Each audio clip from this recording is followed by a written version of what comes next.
아빠, 오늘 같이 자자. 좁은 옥탑방 단칸에서 여고생 쌍둥이 딸들이 시멘트 먼지 묻은 아버지의 양팔에 매달렸습니다. 얇은 이불 하나를 덮고 도란도란 이야기를 나누는 세 식구. 천장에서 물이 새어 대야를 받쳐놓은 그 방이 세상에서 가장 따뜻한 곳이었습니다. 같은 시각 서울 근교 프라이빗 추모공원. 대리석 묘비 앞에서 재벌 부부가 무릎을 꿇은 채 오열하고 있었습니다.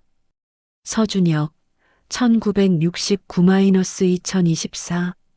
아들의 이름이 새겨진 차가운 돌 앞에서 그들은 아무것도 할 수 없었습니다. 그런데 며칠 후 죽은 아들의 방에서 발견된 낡은 일기장 한 권이 모든 것을 뒤흔들었습니다. 55년 전 병원에서 뒤바뀐 두 아기의 운명. 그리고 옥탑방의 그 남자가 자신들의 진짜 아들이라는 충격적인 진실. 사연 시작하기 전에 구독 눌러주시면 새로운 사연을 매일 받아보실 수 있어요. 오늘의 사연 시작합니다. 서울 외곽 재개발 예정 지역의 언덕 위 낡은 3층 다세대 주택 옥탑방 문이 열렸습니다. 아빠다. 은서가 먼저 소리쳤습니다. 아빠. 은지도 뒤따라 현관으로 뛰어나갔습니다. 강민호가 문을 열고 들어서자마자 두 딸이 양쪽 팔에 매달렸습니다. 시멘트 먼지가 뒤덮인 작업복 차림의 민호는 녹초가 된 얼굴이었지만 딸들을 보는 순간 입가에 환한 웃음이 번졌습니다. 우리 딸들, 오늘 하루 어땠어? 민호가 거친 손으로 두 딸의 머리를 번갈아 쓰다듬었습니다. 아빠, 오늘 모의고사 성적 나왔어. 은서가 아버지의 팔을 잡아 끌며 말했습니다. 그래, 어떻게 나왔는데? 전교 12등이야. 지난번보다 3등급 올랐어. 우리 은서 장하다. 민호가 은서의 어깨를 토닥였습니다. 아빠, 나도. 은지가 아버지의 다른 팔을 흔들며 끼어들었습니다. 은지는 뭔데? 오늘 미술 시간에 그린 그림으로 담임 선생님한테 칭찬받았어. 선생님이 재능이 있다고 하셨어. 그래, 우리 은지도 대단하네. 민호가 은지의 볼을 손가락으로 꾹 눌렀습니다. 좁은 옥탑방 단칸에 세 식구가 나란히 누웠습니다. 얇은 이불 하나를 덮고 천장을 바라보며 도란도란 이야기를 나눴습니다. 천장 한쪽에는 물이 새는 곳에 대야를 받쳐 놓았고 벽에는 한 여인의 영정 사진이 걸려 있었습니다. 아빠, 내일 도시락 뭐야? 은지가 아버지 쪽으로 고개를 돌리며 물었습니다. 김치볶음밥 어때? 좋아. 은서는? 나도 좋아. 민호는 두 딸의 얼굴을 번갈아 바라보았습니다. 세상에서 가장 행복한 표정이었습니다. 얼마 지나지 않아 두 딸의 숨소리가 고르게 들려왔습니다. 민호는 조심스럽게 이불을 빠져나와 아내의 영정 사진 앞에 앉았습니다. 여보, 오늘 하루도 무사히 보냈어. 민호가 속삭이듯 말했습니다. 은서가 성적이 또 올랐어. 은지는 그림으로 칭찬받았고 당신이 봤으면 얼마나 좋아했을까. 민호는 허리를 두드리며 힘겹게 몸을 누였습니다. 10년 전 암으로 세상을 떠난 아내의 빈자리가 오늘따라 더 크게 느껴졌습니다. 같은 시각 서울 근교의 프라이빗 추모공원이었습니다. 가장 높은 언덕에 자리한 대리석 묘비 앞에서 노부부가 무릎을 꿇고 있었습니다. 서동훈 회장이 떨리는 손으로 묘비를 어루만졌습니다. 묘비에는 서준혁 1969-2024라는 글자가 새겨져 있었습니다. 준혁아, 동훈의 목소리가 갈라졌습니다. 옆에서 한미영이 아들의 영정 사진을 끌어안은 채 소리 없이 눈물을 흘렸습니다. 묘 앞에는 시든 꽃다발들이 비에 젖어 처연하게 흩어져 있었습니다. 내가 그때 전화를 받았어야 했어. 할 얘기가 있다고 했는데 내가 다음 주에 보자고 했어. 동훈이 괴로운 목소리로 중얼거렸습니다. 여보. 미영이 남편의 손을 잡았습니다. 검은 우산을 든 비서와 경호원들이 뒤편에 서 있었지만 아무도 감히 다가오지 못했습니다. 추모공원을 떠나 차에 오르자 비서실장 박경수가 조심스럽게 입을 열었습니다. 회장님, 부사장님께서 오후 이사회 건으로 연락을 기다리고 계십니다. 오늘은 아무 일정도 없어. 동훈이 창밖을 바라보며 단호하게 말했습니다.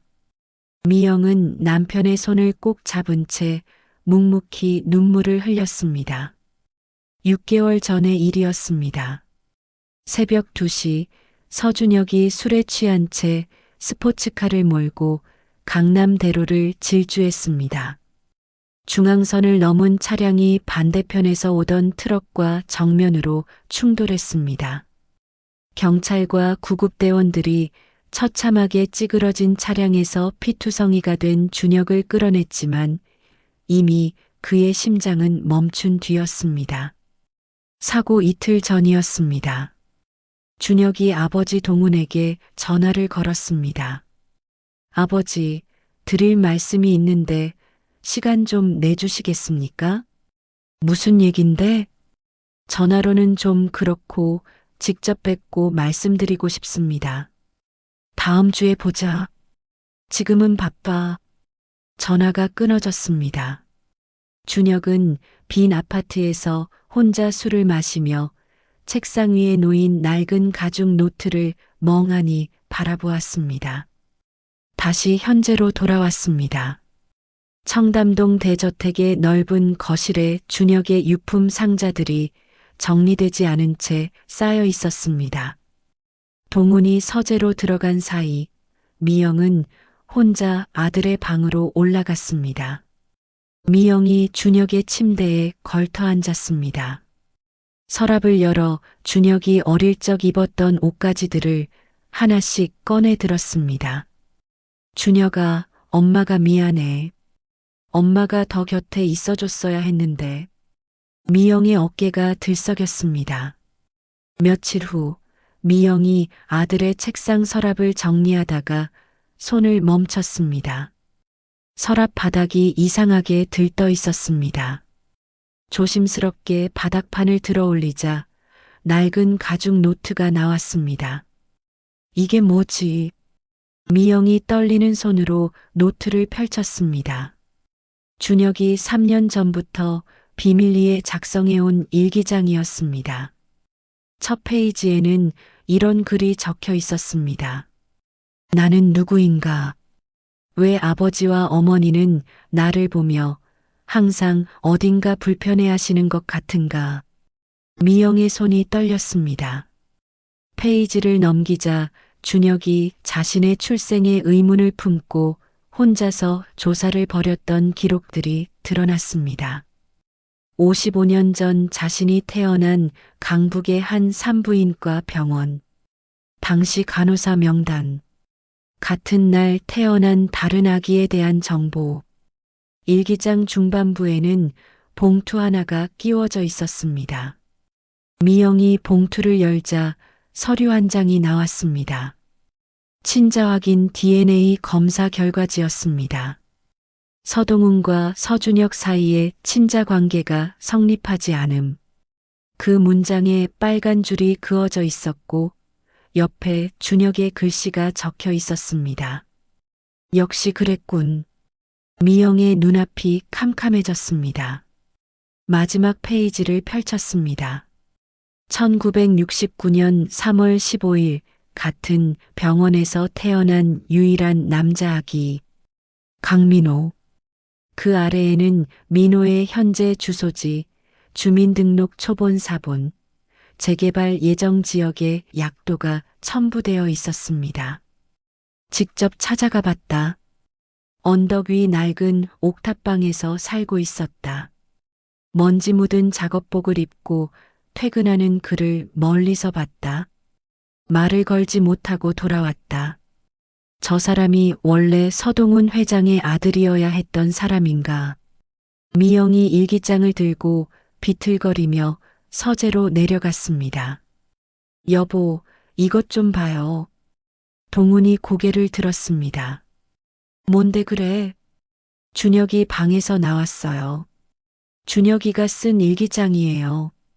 미영이 일기장과 DNA 검사 결과지를 동훈 앞에 펼쳐 놓았습니다. 동훈이 서류들을 하나씩 살펴보았습니다. 처음에는 코웃음을 쳤습니다. 뭔 소리야, 이건 준혁이 망상이야. 여보, 이것 좀 봐요.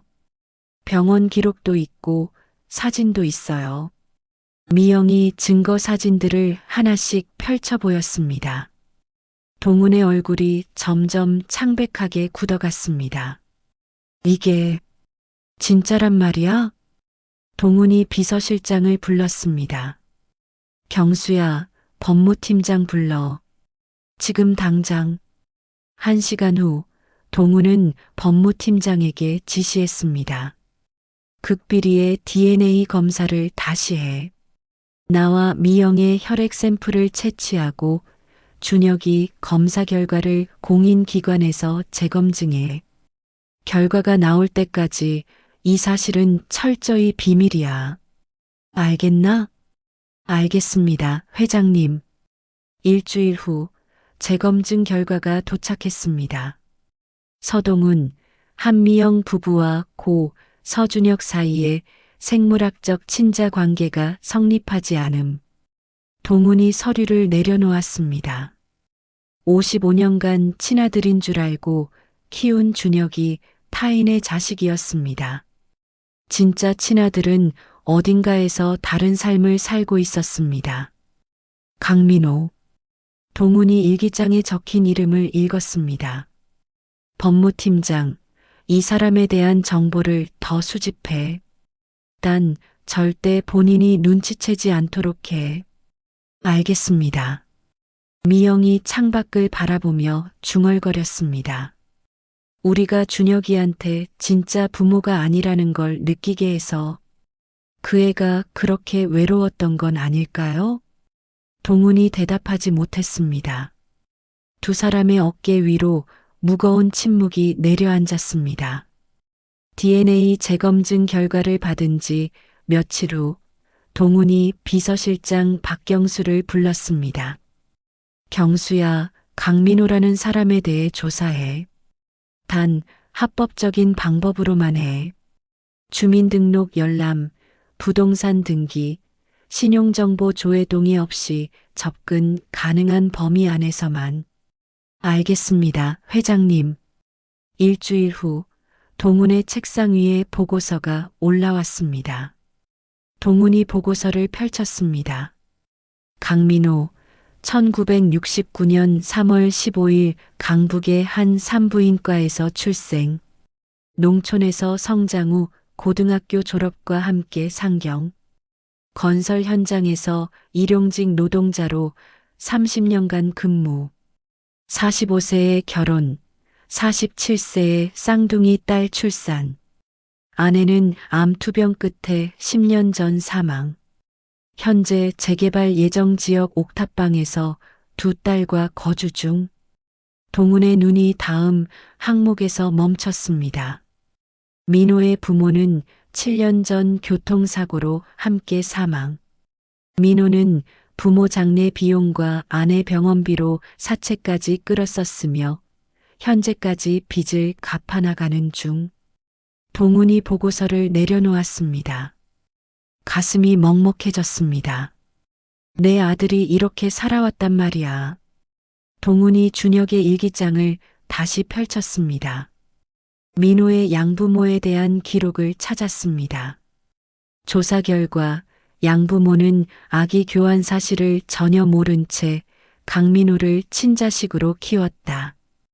병원에서 정상적으로 출생신고가 이루어졌다. 동훈이 고개를 끄덕였습니다. 양부모도 피해자였어. 며칠 후 평일 오후였습니다. 동훈과 미영이 승용차를 타고 민호가 사는 동네를 찾아갔습니다. 언덕 아래에 차를 세우고 창문 너머로 마을을 바라보았습니다. 학교를 마친 쌍둥이 자매가 좁은 골목길을 뛰어 올라가고 있었습니다. 할머니, 안녕하세요. 은서가 동네 할머니에게 인사했습니다. 안녕. 은지도 따라서 손을 흔들었습니다. 미영이 차 안에서 손녀들의 모습을 지켜보았습니다. 두 소녀의 밝은 웃음소리가 골목에 울려 퍼졌습니다. 얼마 후 먼지투성이 작업복 차림의 민호가 무거운 발걸음으로 언덕을 올라왔습니다. 집 앞에서 기다리던 딸들이 아버지에게 달려가 안겼습니다. 아빠, 우리 딸들 오늘도 잘 있었어? 민호가 두 딸을 끌어안았습니다. 미영의 눈에서 눈물이 흘러내렸습니다. 저 사람이 우리 아들이에요. 저렇게 힘들게 살고 있었어요. 동우는 말없이 민호의 뒷모습을 바라보았습니다. 55년 전 자신의 품에서 빼앗긴 아들. 그 사실이 믿기지 않았습니다. 차를 돌려 떠나려는 순간이었습니다. 저기요. 누군가 차 쪽으로 다가왔습니다. 장을 보고 돌아오던 동네 통장 김복남이었습니다. 여기 뭐 하시는 분들이에요? 미영이 당황하며 대답했습니다. 아, 저희는 그냥 길을 잃어서. 복남이 의심스러운 눈으로 차 번호판을 슬쩍 확인했습니다. 요즘 이상한 사람들이 많아요. 조심하세요. 네, 감사합니다. 동훈이 서둘러 차를 출발시켰습니다. 다음 주 월요일 아침이었습니다. 동훈이 결심을 굳혔습니다. 경호원 없이 비서실장만 대동한 채 민호의 옥탑방을 찾아갔습니다. 똑똑. 민호가 문을 열었습니다. 딸들은 이미 학교에 간 뒤라 혼자 집에 있었습니다. 누구시죠? 민호가 낯선 노인을 경계 어린 눈으로 바라보았습니다. 강민호 씨 맞으시죠? 꼭 해야 할 이야기가 있어서 왔습니다. 동훈이 명함을 건넸습니다. 민호가 명함을 받아들었습니다. 승진그룹 회장이라는 직함이 눈에 들어왔습니다. 승진그룹 회장님이 왜 저한테? 안으로 들어가서 이야기해도 되겠습니까? 민호가 망설이다가 문을 열어주었습니다. 좁은 방 안에서 두 남자가 마주 앉았습니다. 동훈이 가방에서 서류들을 하나씩 꺼내 놓았습니다. 준혁의 일기장 사본, 재검증된 DNA 검사 결과지, 55년 전의 병원 기록. 강민호 씨, 이게 다 뭔지 아시겠습니까? 민호가 서류들을 살펴보았습니다. 이게 무슨, 당신이 제 친아들입니다. 민호의 얼굴이 굳어졌습니다. 55년 전 병원에서 아이가 바뀌었습니다. 당신은 원래 제 아들이었어야 했습니다. 뭔 소리예요? 이거 사기 아닙니까? 민호가 벌떡 일어났습니다. 사기가 아닙니다. 이 서류들을 보십시오. 동훈이 차분하게 말했습니다. 민호가 서류를 하나씩 들여다보았습니다. 자신이 태어난 병원의 당시 신생아 명단과 사진이 있었습니다. 이 병원, 민호의 목소리가 떨렸습니다. 아시는 곳입니까? 돌아가신 어머니가 생전에 말씀하시던 곳이에요. 내가 태어난 병원이라고. 민호가 의자에 털썩 주저앉았습니다. 동훈이 조심스럽게 말했습니다. 당신에게도 DNA 검사를 부탁드리고 싶습니다. 진실을 확인하기 위해서입니다. 물론 당신이 동의해야만 가능합니다. 민호가 한참 동안 말이 없었습니다. 서류들을 번갈아 바라보다가 입을 열었습니다. 알겠습니다. 진실이 뭔지는 알아야겠으니까. 민호가 동의서에 서명했습니다. 사흘 후 공인기관의 DNA 검사 결과가 도착했습니다. 서동훈, 한미영 부부와 강민호 사이에 99.97% 확률로 친자 관계가 성립함. 민호가 결과지를 들고 멍하니 앉아 있었습니다. 이게 사실이란 말입니까? 사실입니다. 동훈이 고개를 끄덕였습니다. 그러면 내가 평생 부모로 알았던 분들은 민호의 목소리가 갈라졌습니다. 그분들은 이 사실을 모르셨습니다. 병원에서 정상적으로 출생신고가 됐으니까요. 그분들도 피해자였습니다. 민호가 두 손으로 얼굴을 감쌌습니다. 55년간 믿어왔던 모든 것이 무너지는 순간이었습니다. 한참 후 민호가 고개를 들었습니다. 이게 사실이라 해도 저한테는 이미 가족이 있습니다. 저는 회장님과 아무 상관없이 살겠습니다. 강민호 씨, 돌아가 주십시오. 민호의 목소리가 단호했습니다. 동훈이 자리에서 일어났습니다. 생각이 바뀌면 연락 주십시오. 동훈이 명함을 테이블 위에 놓고 떠났습니다. 그날 저녁 학교에서 돌아온 은서와 은지가 집에 들어왔습니다. 아빠 왔어. 응, 어서 와. 민호가 억지로 웃음을 지었습니다. 은서가 아버지의 표정을 살폈습니다. 아빠 무슨 일 있어? 낮에 누구 왔었어? 아니, 그냥 길 잃은 사람이었어. 진짜? 은서가 고개를 갸웃했습니다. 아버지의 눈빛이 평소와 달랐습니다. 진짜야. 걱정 마. 은서는 납득하지 못한 채 방으로 들어갔습니다. 그날 밤 민호는 잠을 이루지 못했습니다. 아내의 영정 앞에 앉아 한참을 바라보았습니다. 여보, 나 어떻게 해야 해? 내 부모님이 친부모가 아니었대. 55년간 다른 사람 인생을 살아왔다는 거야. 민호의 눈에서 눈물이 흘러내렸습니다. 며칠 후 동훈이 다시 찾아왔습니다. 강민호 씨, 다시 한번 부탁드리러 왔습니다. 돌아가십시오. 손녀들의 대학 등록금 전액을 지원하겠습니다. 새 아파트도 마련해 드리겠습니다. 제발 가족으로 받아주십시오. 동훈이 간곡하게 말했습니다. 민호가 고개를 저었습니다. 제 딸들은 돈 없이도 잘 클 겁니다. 돈으로 사려들지 마십시오. 강민호 씨, 제발 그만 오십시오. 민호의 목소리가 더욱 완강해졌습니다. 동훈이 돌아가는 차 안에서 한숨을 내쉬었습니다. 처음 느껴보는 무력감이었습니다. 민호는 동훈이 두고 간 서류들을 쓰레기 봉투에 넣으려다가 멈췄습니다.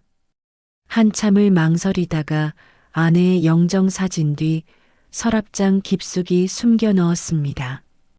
그날 저녁 딸들과 밥을 먹으면서도 민호는 말이 없었습니다.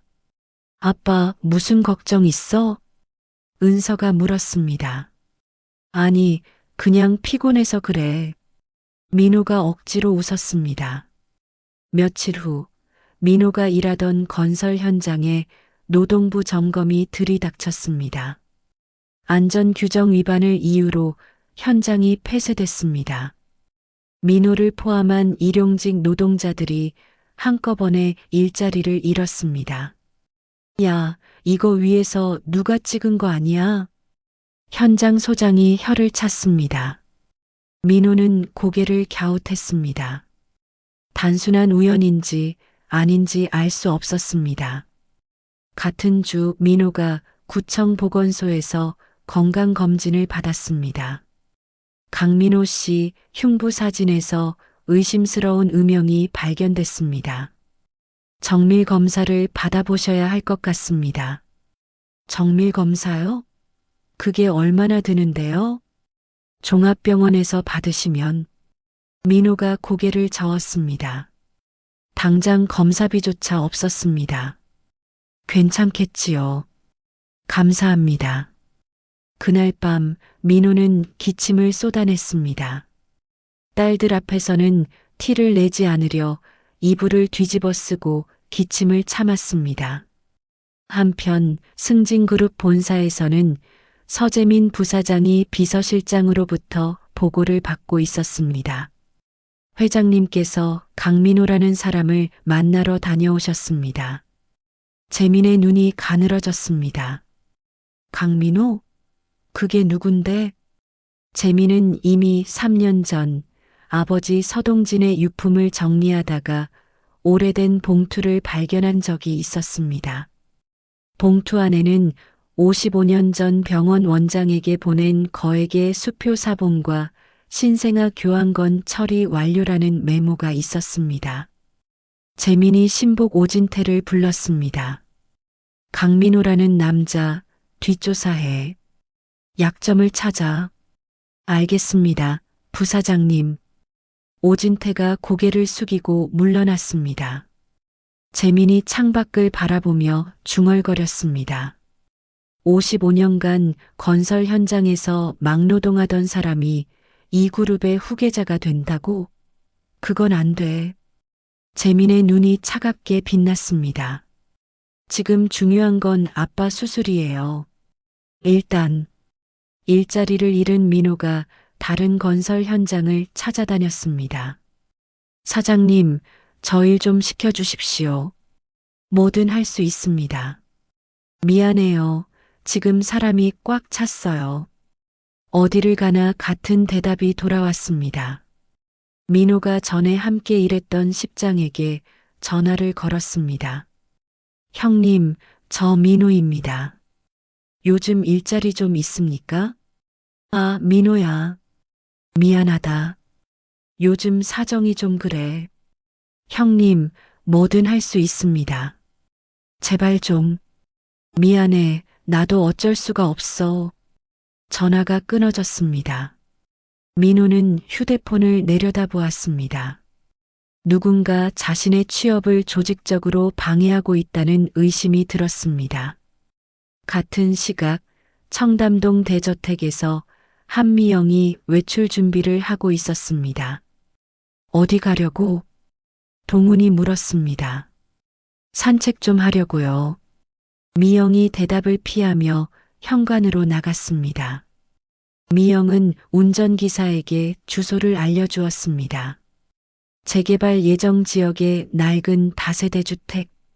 차에서 내린 미영이 언덕을 올랐습니다. 옥탑방 문 앞에 서서 한참을 망설였습니다. 손이 떨렸습니다. 초인종을 누르기까지 몇 번이나 손을 올렸다 내렸습니다. 딩동. 문이 열렸습니다. 17살 소녀가 고개를 내밀었습니다. 누구세요? 은지가 낯선 할머니를 바라보았습니다. 미영은 손녀의 얼굴을 보는 순간 눈물이 왈칵 쏟아졌습니다. 다리에 힘이 풀려 문 앞에 주저앉았습니다. 할머니, 할머니, 괜찮으세요? 은지가 황급히 미영을 부축했습니다. 들어오세요. 일단 들어오세요. 은지가 미영을 집 안으로 데려왔습니다. 물 한 잔을 떠다 건넸습니다. 여기요, 물 드세요. 고마워. 미영이 떨리는 손으로 물잔을 받았습니다. 그때 현관문이 열렸습니다. 은지야, 나왔어. 은서가 가방을 내려놓다가 거실에 앉아있는 낯선 노인을 발견했습니다. 누구야, 이 할머니? 은서가 경계하는 눈빛으로 물었습니다. 언니, 나도 몰라. 문 열었더니 갑자기 쓰러지셔서. 미영이 눈물을 훔치며 일어섰습니다. 미안해요. 그냥 길을 가다가 어지러워서 그랬어요. 이만 가볼게요. 할머니, 괜찮으세요? 얼굴이 많이 안 좋아 보이시는데. 은지가 걱정스럽게 말했습니다. 은서는 의심스러운 눈으로 할머니의 손목에 찬 시계를 훑어보았습니다. 명품 시계였습니다. 옷차림도 평범하지 않았습니다. 할머니, 진짜 누구세요?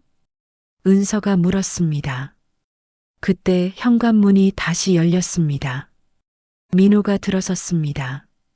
일자리를 구하러 나갔다가 또 빈손으로 돌아온 터였습니다. 거실에 앉아있는 미영을 본 민호의 얼굴이 굳어졌습니다. 왜 오셨습니까? 민호의 목소리가 차가웠습니다. 아빠, 이 할머니 아는 사람이야? 은서가 물었습니다. 미영이 민호에게 다가갔습니다. 잠깐만 밖에서 이야기할 수 있을까요? 아이들 앞에서는 좀. 민호가 한숨을 내쉬었습니다. 은서, 은지야. 아빠 잠깐 나갔다 올게. 민호가 미영을 데리고 골목 밖으로 나갔습니다. 골목 어귀 가로등 아래에서 두 사람이 마주 섰습니다. 왜 오신 겁니까? 제가 분명히 말씀드리지 않았습니까? 저도 알아요. 그런데 손녀들 얼굴이라도 가끔 보게 해주세요. 그것만이라도. 미영이 무릎을 꿇으려 했습니다. 이러지 마십시오. 민호가 황급히 미영을 부축했습니다. 어머니라고 불러달라는 게 아니에요. 그냥 가끔 얼굴만 보게 해주세요. 제발. 미영의 눈에서 눈물이 흘러내렸습니다. 준혁이가 자기가 친자식이 아니라는 걸 알고 있었어요. 민호가 멈칫했습니다. 그 애가 직접 조사했어요. 당신을 찾아냈어요. 당신이 사는 동네까지 왔었어요. 뭐라고요? 일기장에 적혀 있었어요. 멀리서 당신을 보고만 돌아갔다고. 말을 걸지 못했다고. 미영의 어깨가 들썩였습니다. 그 애가 얼마나 외로웠을지. 우리가 친부모가 아니라는 걸 느꼈을 텐데.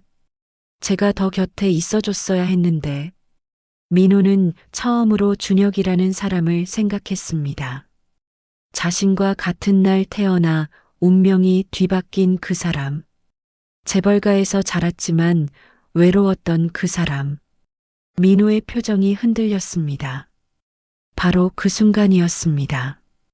골목 반대편에서 검은 승용차 한 대가 서서히 다가와 멈췄습니다. 뒷좌석 창문이 내려갔습니다. 서재민의 얼굴이 드러났습니다. 재민이 휴대폰을 들어 미영과 민호가 함께 있는 장면을 촬영했습니다. 의미심장한 미소를 지으며 창문을 올렸습니다. 검은 차가 골목을 빠져나갔습니다. 민호가 차량을 바라보았습니다. 저 차는 몰라요. 본 적 없는 차예요. 미영도 고개를 저었습니다. 두 사람 모두 불길한 느낌이 들었지만 차량의 정체를 알 수 없었습니다. 민호가 집으로 돌아왔습니다. 아빠, 그 할머니 누구야? 은서가 곧바로 물었습니다. 옛날에 우리 집안을 아시던 분이야. 민호가 얼버무렸습니다. 진짜? 아빠 표정이 이상한데. 은서야, 아빠 피곤해. 나중에 얘기하자. 민호가 방으로 들어가 문을 닫았습니다. 은서가 불안한 얼굴로 동생을 바라보았습니다. 은지도 같은 표정이었습니다. 이틀 후 승진그룹 본사 회장실이었습니다. 동훈이 긴급 이사회를 준비하고 있었습니다. 향후 상속 및 경영권 승계 계획을 발표할 예정이었습니다. 회의 직전 문이 열렸습니다. 서재민이 들어왔습니다. 작은아버지, 잠깐 말씀 좀 드려도 되겠습니까? 무슨 일이야? 저 사람이 친아들이라는 게 사실입니까? 재민이 단도직입적으로 물었습니다. 동훈의 얼굴이 굳어졌습니다. 네가 어떻게... 재민이 휴대폰을 꺼내 사진을 보여주었습니다. 골목에서 미영과 민호가 함께 있는 장면이었습니다. 이 정도면 충분한 증거 아닙니까? 동훈이 사진을 바라보았습니다. 재민아, 이건 네가 상관할 일이 아니야. 상관할 일이 아니라뇨? 사실이라면 회사는 어떻게 됩니까? 55년간 건설 현장에서 막노동하던 사람이 이 그룹의 후계자가 된다는 겁니까? 재민의 목소리에 분노가 섞여 있었습니다. 그건 내가 결정할 문제야. 동훈이 단호하게 말했습니다. 재민의 눈에서 적개심이 타올랐습니다. 알겠습니다. 이사회에서 뵙겠습니다. 재민이 회장실을 나갔습니다. 이사회에서 동훈 회장은 민호의 존재를 공식 발표하지 않기로 결정했습니다.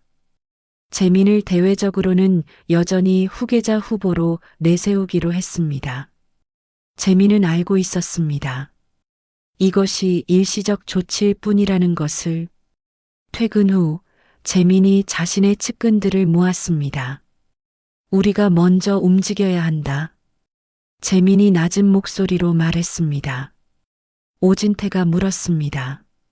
어떻게 하시겠습니까? 강민호 건설 현장 일자리 막는 것만으로는 부족해. 더 강하게 압박해. 사채업자한테 연락하겠습니다. 원금 즉시 상환을 요구하게 하죠. 그래. 그 남자가 스스로 포기하게 만들어. 재민이 고개를 끄덕였습니다. 같은 주 금요일 저녁이었습니다. 옥탑방에서 민호가 저녁을 준비하고 있었습니다.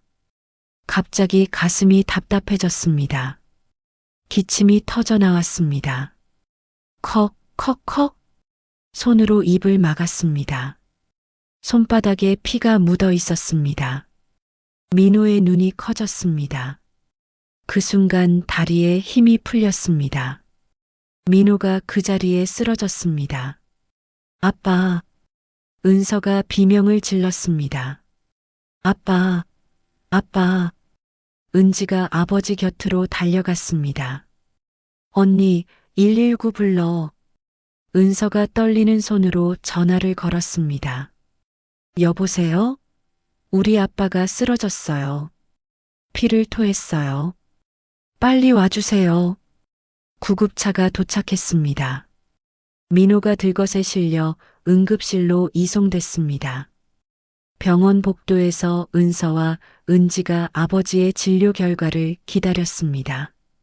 두 소녀의 손이 꽉 맞잡혀 있었습니다. 의사가 나왔습니다. 보호자분이세요? 네, 저희가 딸입니다. 은서가 대답했습니다. 정밀 검사 결과 폐에 악성 종양이 발견됐습니다.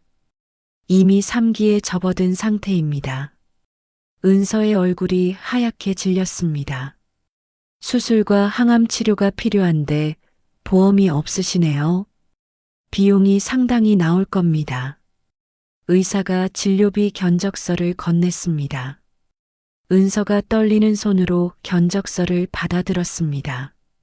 수술비가 2천만 원이야. 은지가 옆에서 견적서를 들여다보며 울먹였습니다. 언니, 어떡해? 장학금 받아둔 거랑 아르바이트로 모은 거 다 합쳐도 300만 원밖에 안 돼. 은서의 눈에서 눈물이 흘러내렸습니다. 두 자매가 복도 의자에 앉아 서로를 끌어안고 울었습니다. 아빠, 언니, 아빠 죽으면 안 돼. 아빠 죽으면 안 돼.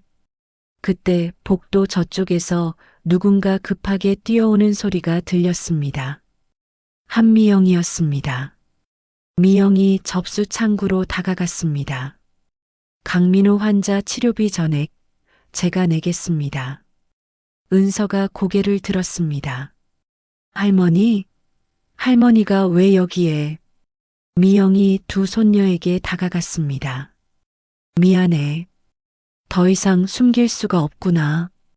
미영이 가방에서 서류들을 꺼냈습니다. 공인 DNA 검사 결과지, 55년 전의 병원 기록, 준혁의 일기장 사본. 사실은 너희 아빠가 우리 아들이야. 은서가 서류들을 받아들었습니다. 한 장 한 장 읽어 내려갔습니다.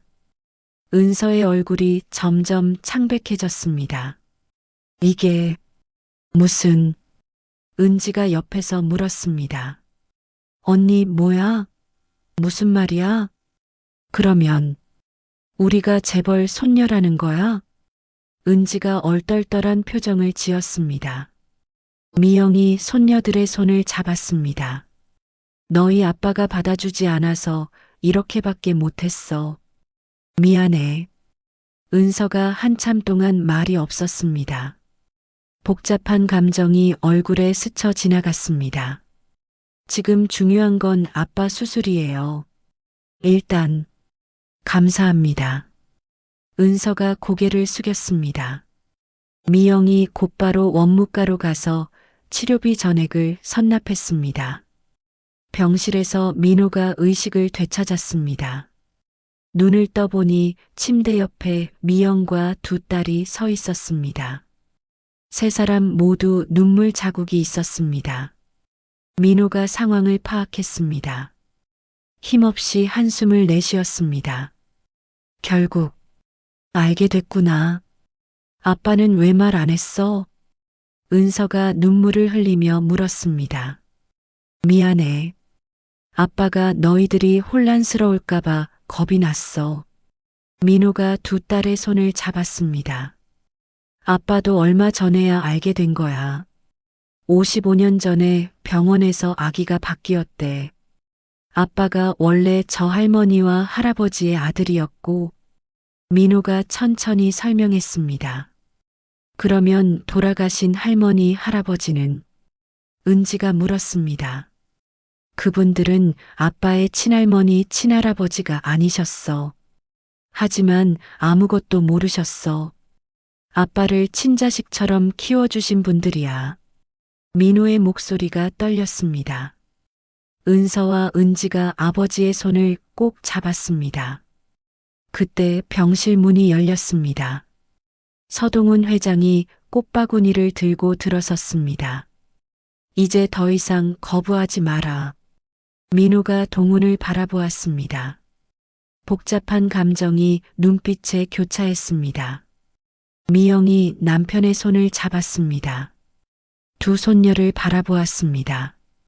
얘들아, 이분이 너희 친할아버지시다. 새 학기가 시작되고 두 달이 지났습니다. 은서가 교실에서 모의고사 성적표를 받아들었습니다. 강은서, 전국 상위 0.3%입니다.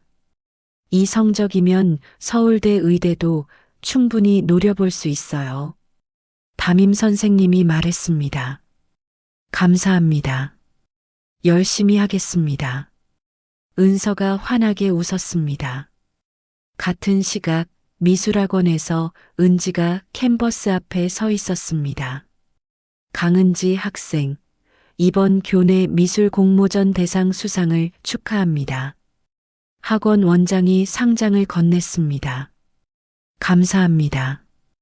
은지가 고개를 숙여 인사했습니다. 은지의 수상작 제목은 가족이었습니다. 낡은 옥탑방과 청담동 대저택이 하나의 캔버스에 어우러져 있었습니다. 그 사이를 잇는 다리 위에 5사람의 실루엣이 서 있었습니다. 주말 오후 청담동 저택이었습니다. 할머니, 이거 어떻게 해요? 은지가 부엌에서 미영에게 물었습니다. 당근은 이렇게 어슷하게 썰어야 해. 이렇게. 미영이 직접 시범을 보였습니다. 아, 이렇게요? 그래, 잘하네. 미영이 손녀의 머리를 쓰다듬었습니다. 서재에서는 동훈이 은서와 마주 앉아 있었습니다. 할아버지, 회사를 처음 시작하셨을 때 어떠셨어요? 은서가 물었습니다. 그때는 정말 힘들었지. 돈도 없고 아는 사람도 없고 그래도 포기하지 않았어. 어떻게 버티셨어요? 가족이 있었으니까. 내 할머니가 옆에서 늘 응원해줬어. 동훈이 창밖을 바라보며 말했습니다. 은서가 고개를 끄덕였습니다. 정원에서는 민호가 주치의와 통화를 하고 있었습니다. 강민호 씨, 다음 검사에서 이상이 없으면 항암 치료를 종료해도 됩니다. 완치 판정까지 얼마 남지 않았습니다. 정말입니까? 민호의 목소리가 떨렸습니다. 네, 정말입니다. 경과가 아주 좋습니다. 전화를 끄는 민호가 딸들에게 전화를 걸었습니다. 은서야, 은지야. 아빠가 거의 다 나았대. 전화기 너머로 환호성이 터져 나왔습니다. 아빠, 진짜야? 정말이야? 그래, 진짜야. 민호가 눈시울을 붉혔습니다. 며칠 후, 동훈이 민호를 서재로 불렀습니다. 민호야, 부탁이 하나 있다. 말씀하십시오. 승진그룹 산하 사회공헌재단의 이사직을 맡아줬으면 한다. 민호가 고개를 저었습니다. 저는 경영에 관여하지 않겠다고 했습니다. 이건 경영이 아니야.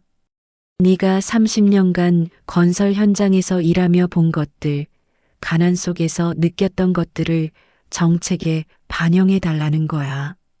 민호가 잠시 생각에 잠겼습니다.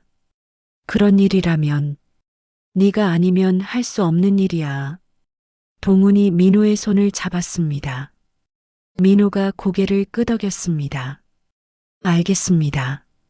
그 일이라면 하겠습니다. 아버지, 동훈의 눈에 눈물이 고였습니다. 뭐라고 했어? 아버지라고 했습니다. 동훈이 민호를 끌어안았습니다. 아들아. 옆에서 지켜보던 미영도 눈물을 쏟으며 두 사람을 함께 안았습니다. 마침 그 자리에 있던 은서와 은지가 다가왔습니다. 할아버지, 할머니, 아빠, 왜 울어요? 은지가 물었습니다. 와서 같이 안아. 미영이 손녀들을 불렀습니다. 5 식구가 한데 엉켜 울고 웃었습니다. 민호가 재단 이사로 첫 출근하는 날이었습니다. 동훈이 직접 재단 사무실까지 동행했습니다. 여러분, 인사드리겠습니다. 이 사람은 제 아들 강민호입니다. 동훈이 직원들 앞에서 말했습니다. 제 아들이지만 그 전에 현장에서 30년을 뛴 사람입니다. 여러분은 그의 경험에서 많은 것을 배울 수 있을 겁니다. 직원들이 박수로 환영했습니다. 민호가 재단 이사로서 첫 번째 프로젝트를 제안했습니다. 제가 살던 재개발 예정 지역의 저소득층 주거 지원 사업을 하고 싶습니다. 구체적으로 어떤 내용입니까? 이사회위원이 물었습니다. 저와 함께 일했던 건설 노동자들, 그 가족들의 상황을 제가 직접 압니다. 임시거처 지원, 이주 비용 보조, 자녀 교육비 지원이 필요합니다. 민호가 자료를 펼쳐 보였습니다. 이사회에서 만장일치로 승인됐습니다. 여름방학이 됐습니다. 동훈이 가족 모두를 데리고 제주도로 떠났습니다. 와, 비행기다. 은지가 창밖으로 구름을 바라보며 환호했습니다. 언니, 구름이 솜사탕 같아. 은서가 쿨한 척했지만 입가에 미소가 번졌습니다. 난생 처음 타보는 거지? 응. 리조트 해변에서 두 자매가 바다에서 뛰어놀았습니다. 민호가 모래사장에 앉아 그 모습을 바라보았습니다. 감사합니다. 민호가 옆에 앉은 미영에게 말했습니다. 뭐가? 아이들이 저렇게 웃는 걸 본 게 얼마만인지 모르겠습니다. 미영이 민호의 손을 잡았습니다. 네가 고마워. 우리에게 기회를 줘서.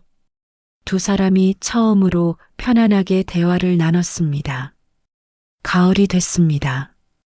동훈 회장의 78세 생신 파티가 청담동 저택에서 열렸습니다.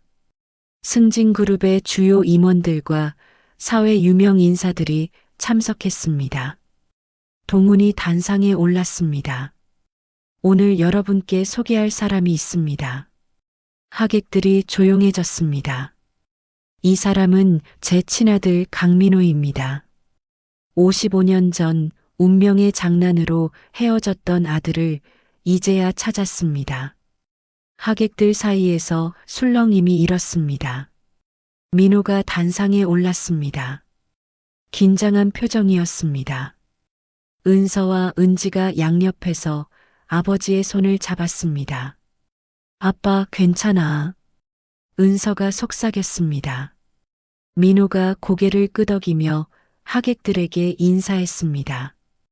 파티장 한쪽에서 서재민이 굳은 표정으로 이 광경을 지켜보고 있었습니다. 어떻게 하시겠습니까? 오진태가 옆에서 속삭였습니다. 아직 끝난 게 아니야. 재민이 샴페인 잔을 내려놓았습니다. 파티가 끝나고 손님들이 떠났습니다. 가족만 남은 거실에서 동훈이 민호에게 말했습니다. 민호야, 이제 네가 승진그룹의 정당한 상속자다. 재단 이사에서 그룹 고문으로 직책을 바꾸려고 해. 아버지, 저는 경영은 잘 모릅니다. 재단 일만 하겠다고 했는데 내 역할은 경영이 아니야. 이 가문의 정신적 중심이 되어달라는 거야. 동훈이 민호의 어깨를 잡았습니다. 미영이 손녀들에게 작은 상자 2개를 건넸습니다. 이건 뭐예요, 할머니? 은지가 물었습니다. 열어봐. 상자 안에는 목걸이가 들어 있었습니다. 이건 우리 집안의 여자들이 대대로 물려받는 거야. 할머니가 시어머니께 받았고 언젠가 너희가 너희 딸들에게 물려줄 거야. 은서와 은지가 손에 쥔 목걸이를 바라보았습니다. 이 가족의 일원이 되었음을 실감하는 순간이었습니다. 가을이 깊어갔습니다. 은서가 전국 의대 논술 경시대회에서 대상을 수상했습니다. 신문에 기사가 났습니다. 강은서, 양, 재벌가 손녀의 눈부신 성적. 은지는 청소년 미술대전에서 금상을 받았습니다. 전시회에 작품이 걸렸습니다. 시상식에 민호, 동훈, 미영이 함께 참석했습니다. 내 평생 이렇게 행복한 날이 없다. 동훈이 감격스럽게 말했습니다. 어느 평화로운 일요일 오후였습니다. 5 식구가 청담동 저택 정원에서 바베큐 파티를 열었습니다. 할아버지, 제가 구워드릴게요. 은서가 고기를 뒤집었습니다. 우리 손녀, 고맙다. 동훈이 웃었습니다. 은지가 스케치북을 꺼냈습니다. 할아버지, 잠깐만 가만히 계세요. 왜? 캐리커처 그려드릴게요. 은지가 연필을 움직였습니다. 잠시 후 완성된 그림을 보여줬습니다. 동훈의 캐리커처에는 큰 미소가 그려져 있었습니다. 미영의 것에는 따뜻한 눈빛이, 민호의 것에는 든든한 어깨가 강조되어 있었습니다. 하하! 모두가 웃음을 터뜨렸습니다. 민호가 기타를 꺼내 어설프게 노래를 불렀습니다. 동훈과 미영이 손을 잡고 그 모습을 바라보았습니다. 우리 엄마도 이런 날을 보고 싶어 하셨을 거야. 은서가 말했습니다. 민호가 잠시 멈추고 하늘을 올려다보았습니다. 그날 밤 민호가 발코니에 나왔습니다. 별을 바라보다가 문득 돌아가신 아내의 영정 사진을 꺼냈습니다. 여보, 우리 딸들 잘 크고 있어. 이제 걱정 놓아도 될 것 같아. 나도 좋은 사람들을 만났어. 민호가 혼잣말을 했습니다. 방 안에서 잠든 척하던 은서가 그 모습을 지켜보며 눈물을 훔쳤습니다.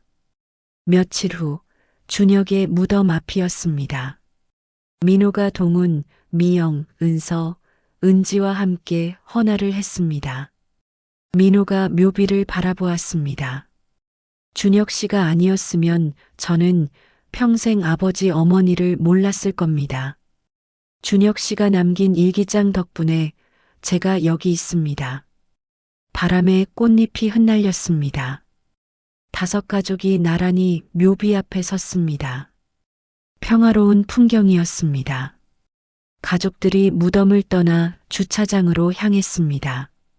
저 멀리 언덕 너머로 먹구름이 피어올랐습니다. 추모공원 입구에 검은 승용차 한 대가 정차해 있었습니다. 서재민이 창밖으로 가족들의 모습을 지켜보고 있었습니다. 재민이 전화기를 들었습니다. 진태야, 준비됐어? 네, 부사장님. 이번 주 안에 움직인다. 재민이 전화를 끊었습니다. 창밖으로 행복하게 걸어가는 가족들의 뒷모습이 보였습니다. 재민의 눈이 차갑게 빛났습니다. 동훈 회장의 생신 파티가 끝난 지 한 달이 지났습니다. 아침 일찍 비서실장 박경수가 동훈의 서재로 뛰어들어왔습니다. 회장님, 큰일 났습니다. 무슨 일이야? 박경수가 신문을 펼쳐 보였습니다. 승진그룹 충격 스캔들 55년 전 병원 아기 뒤바뀜. 회장 친아들은 건설 노동자였다. 일면 머리 기사였습니다. 동훈의 얼굴이 굳어졌습니다. 기사에는 민호의 신상 정보, DNA 검사 결과, 재개발 지역 옥탑방에서 살았던 과거 사진까지 상세히 실려 있었습니다. 민호가 과거 사체를 썼던 기록, 건설 현장에서 산재 처리를 받았던 이력, 아내의 병원비를 마련하지 못해 치료가 늦어졌다는 내용까지 담겨 있었습니다. 이걸 누가? 동훈이 신문을 내려놓았습니다. 한남동 아파트에서 민호가 휴대폰을 확인했습니다. 인터넷 뉴스 알림이 쏟아지고 있었습니다. 재벌가 막장 드라마 옥탑방 노동자가 상속자, 55년간 숨겨진 진실, 승진그룹 후계 구도 흔들. 민호의 손이 떨렸습니다. 아빠, 이게 뭐야? 은서가 휴대폰을 들고 방에서 나왔습니다.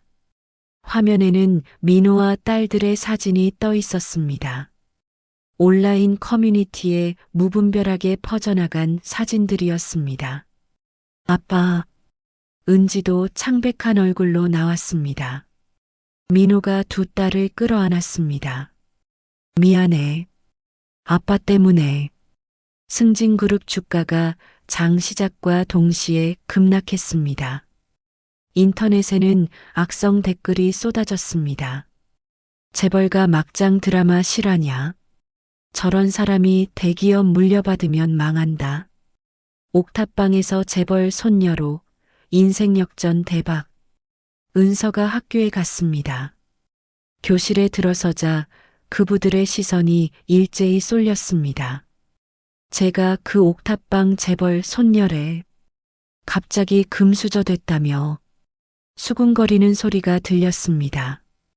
은서가 자리에 앉았습니다. 고개를 숙이고 책만 바라보았습니다.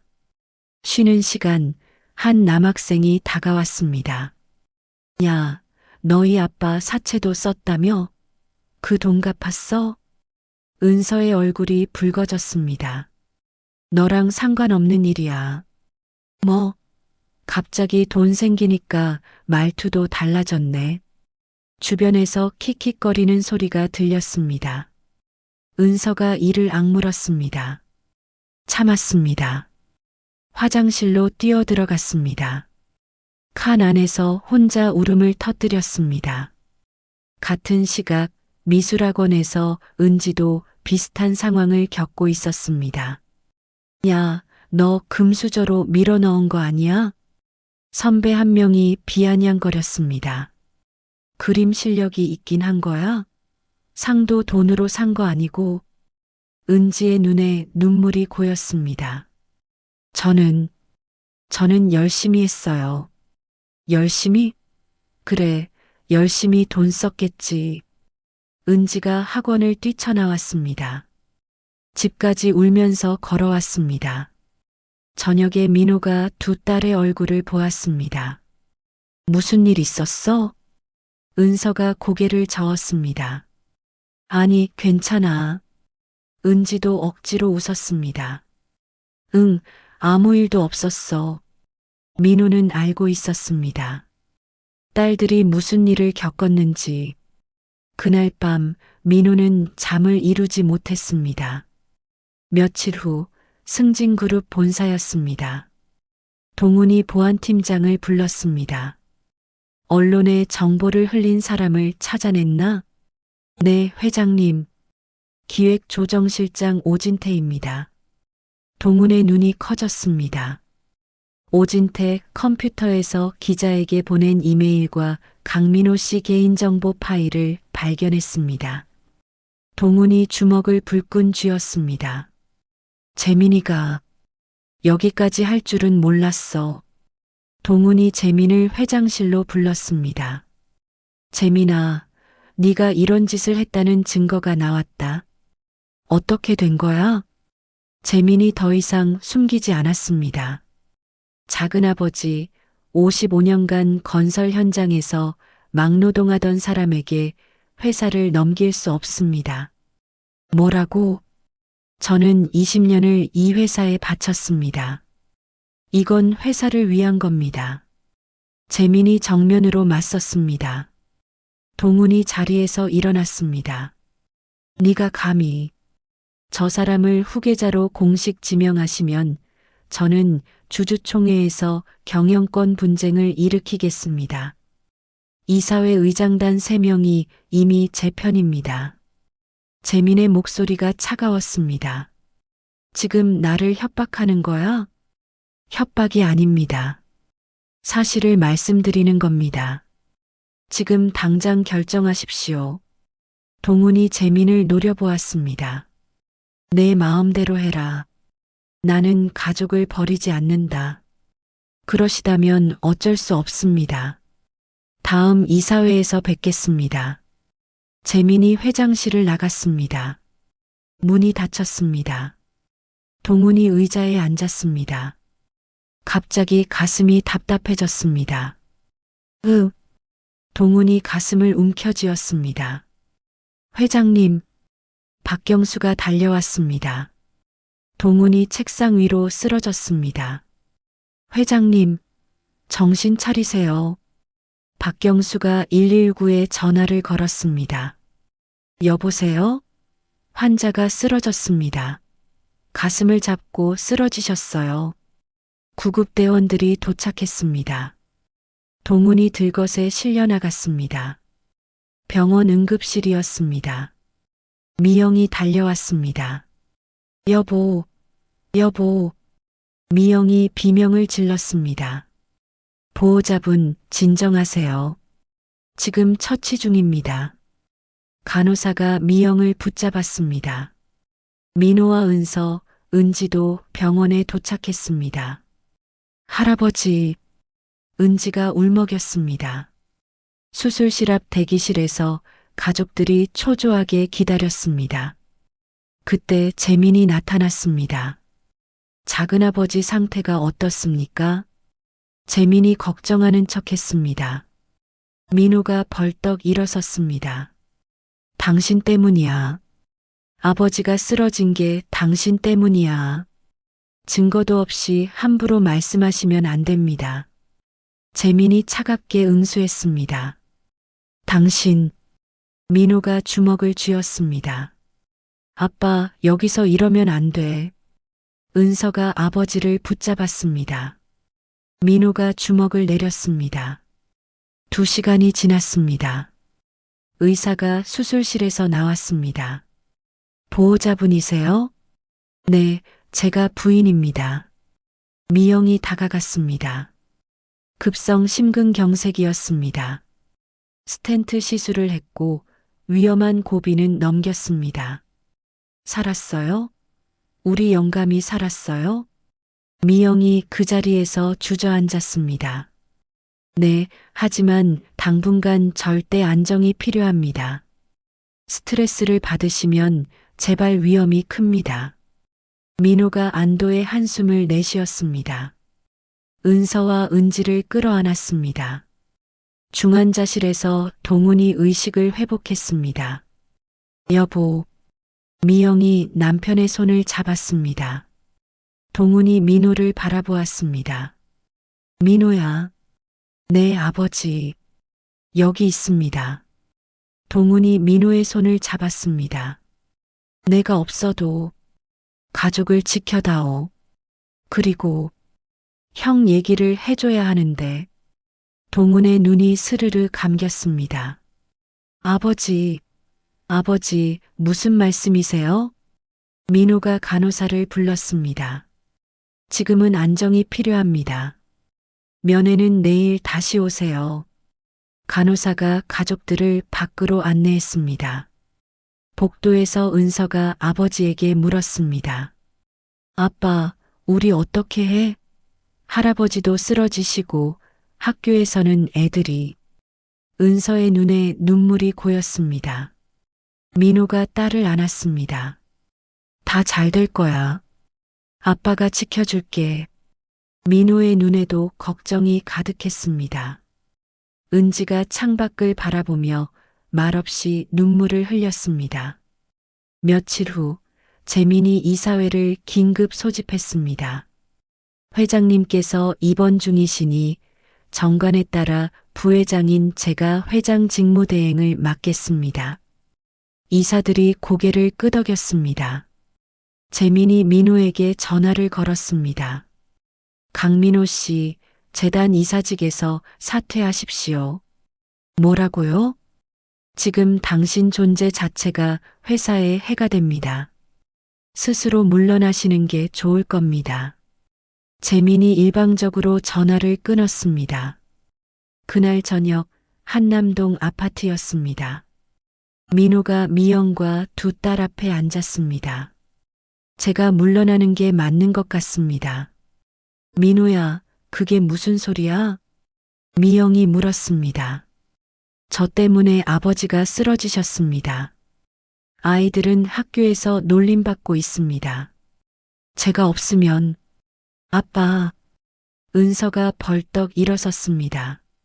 아빠, 그건 도망치는 거야. 할아버지가 그렇게 바라시겠어? 저 나쁜 놈들한테 지면 안 돼. 은서야, 아빠가 포기하면 저 사람들이 이기는 거야. 은서의 눈에서 눈물이 흘렀습니다. 미영이 민호의 손을 잡았습니다. 민호야, 네가 포기하면 준혁이가 남긴 마지막 선물이 물거품이 돼. 그 애가 일기장에 남긴 진실이 헛되이 되면 안 돼. 민호가 고개를 숙였습니다. 저는 재벌가에서 살아본 적이 없습니다.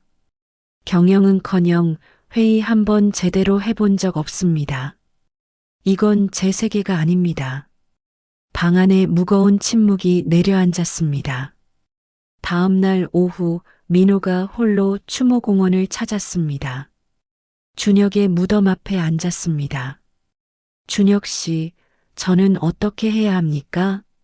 이 무거운 짐을 감당할 수 있겠습니까? 민호가 묘비를 바라보았습니다. 준혁 씨는 이 가족 안에서 얼마나 외로웠습니까? 바람이 불었습니다. 그때 뒤에서 발소리가 들렸습니다. 민호가 고개를 돌렸습니다. 70대 여성이 서 있었습니다. 혹시 강민호 씨 맞으시죠? 누구십니까? 민호가 일어섰습니다. 여자가 떨리는 목소리로 말했습니다. 저는 55년 전 그 병원에서 근무했던 간호사입니다. 이제야 말씀드릴 용기가 생겼습니다. 민호가 여자를 바라보았습니다. 55년 전 병원에서 근무하셨다고요? 네, 제 이름은 이복순입니다.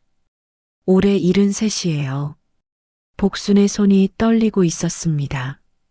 그날 밤 당직이었어요. 신생아실에서 무슨 일이 있었는지 저는 다 알고 있습니다. 민호의 심장이 빠르게 뛰었습니다. 무슨 일이 있었습니까? 복순이 깊은 한숨을 내쉬었습니다. 아기 교환은 단순한 실수가 아니었어요. 누군가 의도적으로 한 짓이었습니다. 뭐라고요? 당시 서동훈 회장의 친형 서동진이라는 분이 계셨어요. 그분이 사업에 실패해서 빚더미에 앉아 있었대요. 복순이 말을 이었습니다. 서동진 씨가 생각한 거예요. 동생한테 친자가 없으면 자기 아들한테 상속권이 넘어간다고. 그래서 병원 원장을 돈으로 매수했어요. 민호의 얼굴이 창백해졌습니다. 저는 그날 밤 원장 선생님 지시로 신생아실 명찰을 바꾸는 걸 직접 봤어요. 18살 신입 간호사였는데 무서워서 아무 말도 못했어요. 그걸 알면서 55년간 왜 협박을 받았어요. 복순의 눈에 눈물이 고였습니다. 원장이랑 서동진 씨가 그랬어요. 입 열면 가족한테 해가 갈 거라고. 저는 그때 어린 딸을 혼자 키우고 있었어요. 무서웠어요. 민호가 아무 말도 하지 못했습니다. 그런데 최근에 뉴스를 봤어요. 강민호 씨가 겪고 있는 일들을. 더 이상 양심의 가책을 견딜 수가 없었어요. 복순이 가방에서 서류를 꺼냈습니다. 이건 제 통장 사본이에요. 3년 전에 서재민 부사장이 저를 찾아왔어요. 재민 부사장이요? 5천만 원을 줬어요. 계속 입 다물고 있으면 매달 돈을 보내겠다고. 저는 그 돈을 한 푼도 안 썼어요. 다 모아뒀어요. 민호가 통장 사본을 받아들었습니다. 재민의 이름으로 입금된 내역이 찍혀 있었습니다. 재민이가 3년 전부터 이 사실을 알고 있었단 말입니까? 네. 아마 아버지 유품에서 증거를 발견한 것 같아요. 민호가 주먹을 불끈 쥐었습니다. 저와 함께 병원으로 가주시겠습니까? 아버지께 직접 말씀해 주셔야 합니다. 네, 그러려고 왔어요. 병원 중환자실이었습니다. 동훈이 침대에 누운 채 복순의 이야기를 들었습니다. 민호가 휴대폰으로 복순의 증언을 녹음했습니다. 형이 그런 짓을 했단 말이야? 동훈의 목소리가 갈라졌습니다. 사업 시작할 때 형이 돈을 빌려줬어. 그래서 늘 고마워했는데. 그게 다 이런 속셈이었단 말이야? 동훈의 눈에서 눈물이 흘러내렸습니다. 미영이 남편의 손을 잡았습니다. 여보, 우리 잘못이 아니에요. 우리도 피해자예요. 그래서 내가 준혁이를 볼 때마다 어딘가 낯설게 느껴졌던 건가? 피가 아니라는 걸 본능적으로 알았던 건가? 동훈이 괴로워했습니다. 민호가 변호사를 불렀습니다. 복순 씨 증언을 토대로 법적 대응을 준비하겠습니다. 변호사가 고개를 끄덕였습니다. 서재민 부사장과 오진태 실장을 명예훼손, 개인정보보호법 위반, 업무방해, 협박 혐의로 검찰에 고발하겠습니다. 55년 전 아기 교환권은요? 주범들이 이미 사망해서 형사처벌은 어렵습니다. 하지만 민사상 손해배상 청구는 가능합니다. 며칠 후 법원에서 영장이 발부됐습니다. 수사관들이 서동진의 유족 집을 찾아갔습니다. 재민의 어머니가 보관하던 서동진의 유품 상자를 압수했습니다. 상자 안에서 증거들이 쏟아져 나왔습니다. 55년 전 병원 원장에게 보낸 거액의 수표 사본, 신생아 교환권 처리 완료라는 자필 메모, 원장과 주고받은 서신들. 재민이 3년 전 이 증거들을 발견하고도 숨겼다는 정황이 드러났습니다. 소식을 들은 재민이 급히 복순의 집을 찾아갔습니다. 이 할머니, 당신 나랑 약속했잖아. 재민이 문을 두드렸습니다. 복순이 문을 열었습니다. 약속을 어기면 어떻게 되는지 알지? 돈 더 줄 테니까 입 다물고 있어. 늦었어요. 복순이 담담하게 말했습니다. 뭐? 다 털어놨어요. 강민호 씨한테도, 변호사한테도, 검찰한테도. 더 이상 안 무서워요. 재민의 얼굴이 하얗게 질렸습니다. 당신, 55년간 죄책감에 시달렸어요. 이제야 마음이 편해요. 복순이 문을 닫았습니다. 재민이 비틀거리며 물러났습니다. 이사회 임시총회가 소집됐습니다. 회의장에 이사진들이 모였습니다. 민호가 단상에 섰습니다. 오늘 여러분께 보여드릴 것이 있습니다. 대형 스크린에 복순의 영상 증언이 재생됐습니다. 이어서 서동진의 유품에서 발견된 증거 자료들이 화면에 떴습니다. 이사진들 사이에서 술렁임이 일었습니다. 이건 사실입니까? 한 이사가 물었습니다. 재민이 벌떡 일어섰습니다. 이건 조작입니다. 저 간호사는 치매 노인이에요. 민호가 추가 자료를 화면에 띄웠습니다. 복순이 재민에게 받은 5천만 원의 입금 내역, 서동진의 자필 메모, 원장과의 서신 원본. 이것도 조작입니까? 민호가 물었습니다. 재민이 입을 다물었습니다. 더 이상 반박할 수 없었습니다. 이사회 의장이 자리에서 일어났습니다. 표결에 붙이겠습니다. 서재민 부사장의 모든 직위를 해제하고 회사 출입을 금지하는 안건입니다. 이사들이 손을 들었습니다. 찬성 8표, 반대 2표.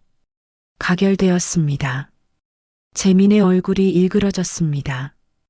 동시에 서동훈 회장의 정식 복귀시까지 외부 전문 경영인을 임시 대표이사로 선임하고 강민호 씨를 회장 특별보좌역으로 임명합니다. 민호가 고개를 숙여 인사했습니다. 저는 경영 전문가가 아닙니다. 하지만 아버지가 평생 쌓아온 회사를 지키기 위해 최선을 다하겠습니다. 승진그룹은 정직과 신뢰를 바탕으로 운영될 것입니다. 이사진들이 박수로 화답했습니다. 며칠 후 뉴스 화면이었습니다. 승진그룹 서재민 전 부사장이 검찰에 긴급 체포됐습니다. 혐의는 명예훼손, 개인정보보호법 위반, 업무방해, 증인 협박입니다. 재민이 수갑을 찬 채 검찰 차량에 오르는 장면이 방송됐습니다. 병실에서 동훈이 TV를 바라보았습니다. 그래도 조카였는데 형이 그렇게 키워서. 미영이 남편의 손을 잡았습니다. 재민이는 스스로 선택한 거예요. 당신 탓이 아니에요. 준혁이가 자기가 친자식이 아니라는 걸 알았을 때 얼마나 괴로웠을까. 내가 더 곁에 있어줬다면. 동훈이 끝내 눈물을 흘렸습니다. 미영도 함께 울었습니다. 오진태도 체포됐습니다. 취조실에서 오진태가 입을 열었습니다. 재민 부사장은 3년 전 아버지 유품에서 증거를 발견한 뒤부터 강민호 씨를 감시했습니다. 건설 현장 취업도 제가 막았습니다. 재민의 혐의가 더욱 무거워졌습니다. 한 달이 지났습니다. 동훈 회장이 퇴원하는 날이었습니다. 병원 로비에서 민호와 미영, 은서와 은지가 휠체어에 탄 동훈을 맞이했습니다. 동훈이 민호의 손을 꼭 잡았습니다. 네가 없었으면 이 회사도 이 가족도 끝이었다. 고맙다, 아들아. 아버지가 계시니까 제가 있는 겁니다. 빨리 완쾌하세요. 은서가 다가왔습니다. 할아버지, 저희 열심히 할 테니까 걱정 마세요. 은지가 휠체어 뒤에서 할아버지의 어깨를 감싸 안았습니다. 할아버지, 제가 그린 그림 가져왔어요. 병실에 걸어 놓으세요. 은지가 그림 한 장을 건넸습니다. 가족 5명이 함께 있는 초상화였습니다. 동훈이 그림을 바라보았습니다. 이게 우리 가족이구나. 동훈의 입가에 미소가 번졌습니다. 며칠 후 준혁의 무덤 앞이었습니다. 민호가 가족들과 함께 섰습니다. 준혁 씨, 다 끝났습니다. 이제 우리 가족은 아무도 흔들 수 없습니다. 준혁 씨가 남긴 일기장이 우리를 구했습니다. 미영이 묘비에 새꽃을 바쳤습니다. 준혁아, 이제 편히 쉬어라. 엄마가 미안해. 사랑해. 은서가 자신이 받은 논술 경시대회 상장 사본을 묘비 앞에 올려놓았습니다. 저 잘 살겠습니다. 은지가 그림 한 장을 함께 올려놓았습니다. 스케치북에서 영감 받아서 그린 거예요. 우리 가족이에요. 민호가 하늘을 올려다보았습니다. 돌아가신 아내에게 마음속으로 인사했습니다. 여보, 다 잘 됐어. 이제 정말 걱정 놓아도 돼. 바람에 꽃들이 흔들렸습니다. 5 가족이 나란히 묘비 앞에 섰습니다. 비로소 평화로운 표정이었습니다. 재민의 재판이 진행되고 1년이 지났습니다. 봄이었습니다. 승진그룹 본사 대강당에서 기자회견이 열렸습니다. 서동훈 회장이 단상에 올랐습니다. 오늘 중요한 발표가 있습니다. 카메라 플래시가 터졌습니다. 저는 승진그룹 회장직에서 은퇴합니다. 앞으로는 전문 경영인 체제로 전환하겠습니다. 기자들 사이에서 웅성거림이 일었습니다. 그리고 제 친아들 강민호를 그룹 명예회장으로 추대합니다. 동훈이 민호를 단상으로 불렀습니다. 민호가 천천히 걸어 올라갔습니다. 마이크 앞에 섰습니다. 저는 옥탑방에서 자랐습니다. 기자들이 조용해졌습니다. 그래서 압니다. 이 회사가 만드는 것들이 누구의 삶을 바꾸는지 그 책임을 무겁게 지겠습니다. 민호가 객석을 바라보았습니다. 승진그룹은 사회에 기여하는 기업이 되겠습니다. 박수갈채가 터져 나왔습니다. 객석에 앉은 동훈과 미영이 눈물을 글썽였습니다. 은서와 은지도 손이 아프도록 박수를 쳤습니다. 가을이 됐습니다. 은서가 집에 뛰어들어왔습니다. 아빠, 아빠, 왜 그래? 무슨 일이야? 민호가 거실로 나왔습니다. 은서가 봉투 하나를 흔들었습니다. 합격했어. 의대 수시 합격했어. 뭐? 진짜? 민호가 봉투를 받아들었습니다. 입학 통지서였습니다. 은서야, 네가 해냈구나. 내 엄마가 하늘에서 얼마나 기뻐하시겠니?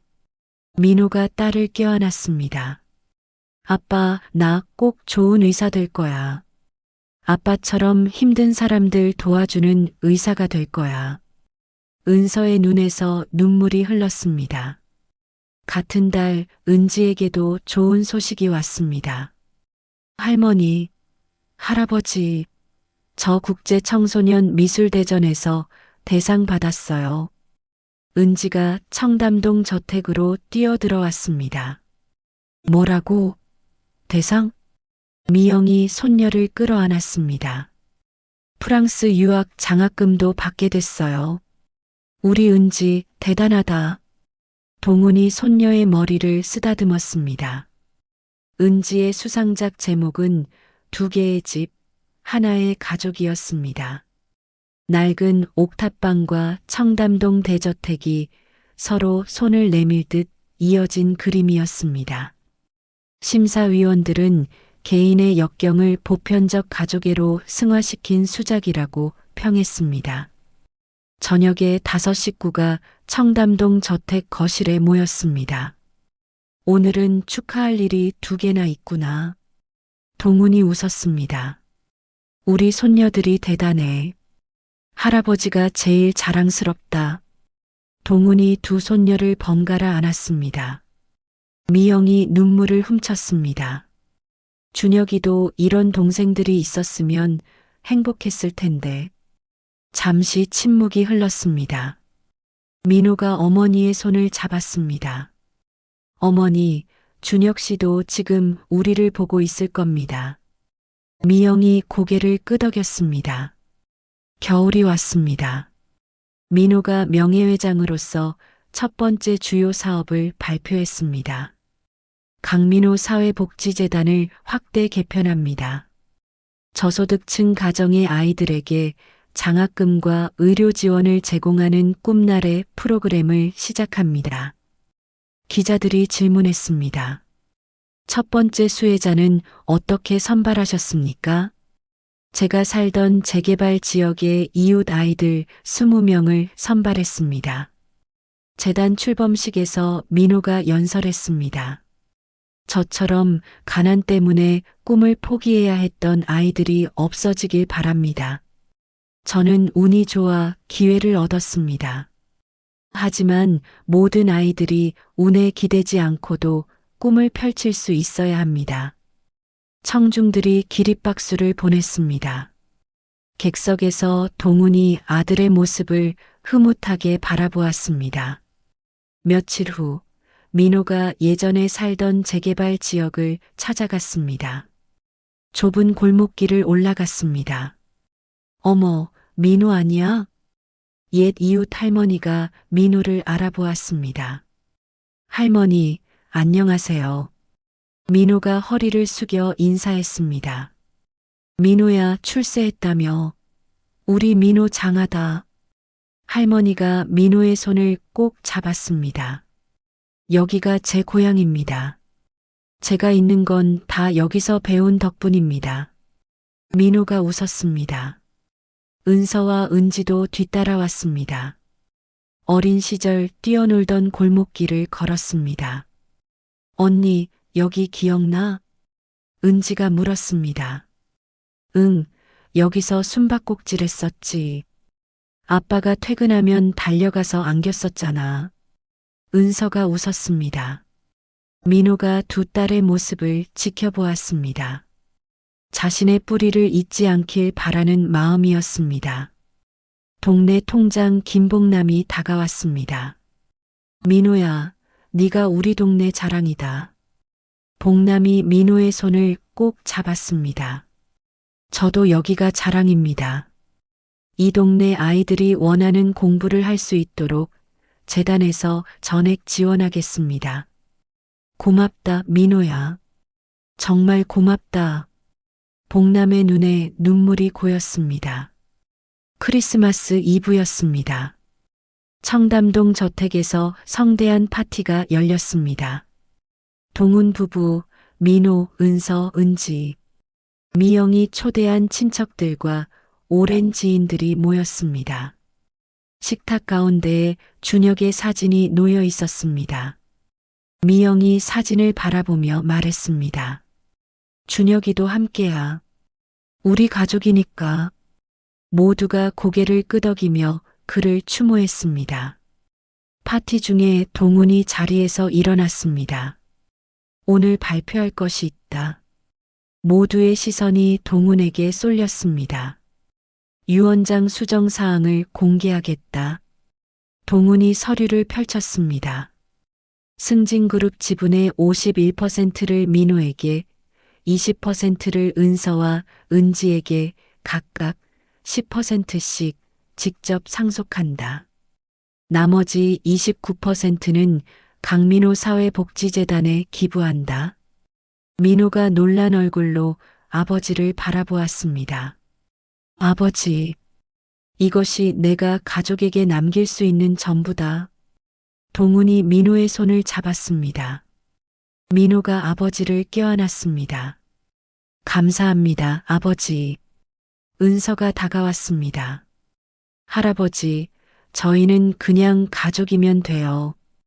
이런 거 없어도 돼요. 알아. 하지만 이건 내 마음이야. 너희가 이 재산을 사회에 좋은 일에 쓸 거라고 믿는다. 은지가 할아버지를 껴안았습니다. 할아버지, 오래오래 사세요. 그래, 그럴게. 동훈이 손녀의 머리를 쓰다듬었습니다. 새해 첫날 아침이었습니다. 민호가 가족을 깨웠습니다. 해돋이 보러 가자. 5 식구가 서울 근교산을 올랐습니다. 정상에서 나란히 섰습니다. 붉은 태양이 떠올랐습니다. 우리 가족이 이렇게 함께 새해 해를 보다니. 작년 이맘때만 해도 상상도 못했어. 민호가 감회에 젖어 말했습니다. 내 평생 이렇게 따뜻한 새해 첫날은 처음이야. 동훈이 말했습니다. 우리 앞으로도 매년 이렇게 해요. 미영이 대답했습니다. 내년에도 그 다음 해에도 같이 와요. 약속? 은지가 새끼손가락을 내밀었습니다. 5 식구가 모두 새끼손가락을 걸었습니다. 웃음소리가 산 정상에 울려 퍼졌습니다. 봄이 왔습니다. 준혁의 3주기 추모일이었습니다. 무덤 앞에 5 식구가 모였습니다. 차례로 헌화했습니다. 은서가 의대 합격 통지서 사본을 묘비 앞에 놓았습니다. 저 의사 될 거예요.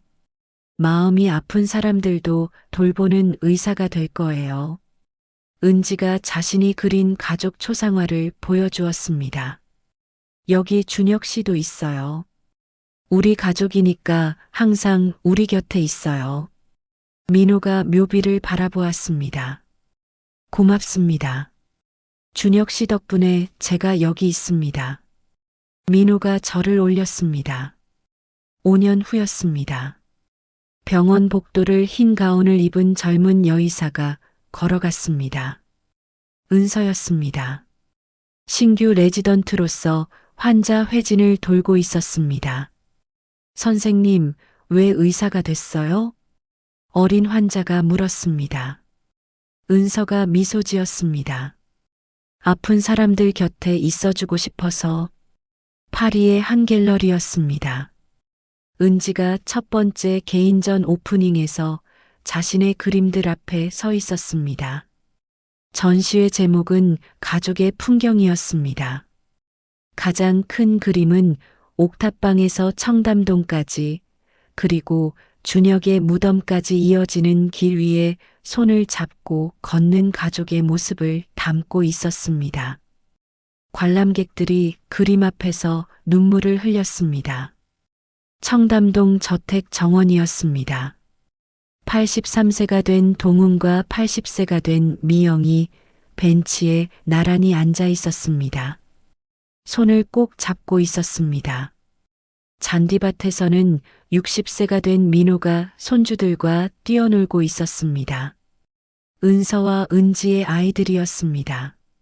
할아버지, 잡아봐요. 아이들의 웃음소리가 정원에 울려 퍼졌습니다. 동훈이 미영에게 말했습니다. 우리 결국 좋은 부모가 됐나 보다. 미영이 남편의 손을 꼭 잡았습니다. 늦었지만 됐어요, 여보. 카메라가 서서히 뒤로 빠졌습니다. 웃음소리 가득한 정원 전경이 보였습니다. 화면이 천천히 어두워졌습니다. 피보다 진한 것은 함께 흘린 눈물과 나눈 웃음이다. 자막이 떠올랐습니다. 55년이라는 시간. 누군가에게는 한평생이고 누군가에게는 돌이킬 수 없는 세월입니다. 민호는 그 긴 시간 동안 자신이 누구인지도 모른 채 살았습니다. 시멘트 먼지를 뒤집어 쓰고 사체에 쫓기고 아내를 떠나보내면서도 두 딸만 바라보며 버텼습니다. 재벌가의 상속자가 될 수 있었던 사람이 옥탑방에서 얇은 이불 한 장으로 딸들을 덮어주며 살았습니다. 그런데 이상하게도 그 삶이 불행해 보이지 않았습니다. 오히려 청담동 대저택에서 모든 것을 가졌던 준혁이 더 외로웠습니다. 부모의 사랑을 갈구하며 자신이 누구인지 찾아 헤매다 끝내 세상을 떠났습니다. 피보다 진한 것은 함께 흘린 눈물과 나눈 웃음이라는 말.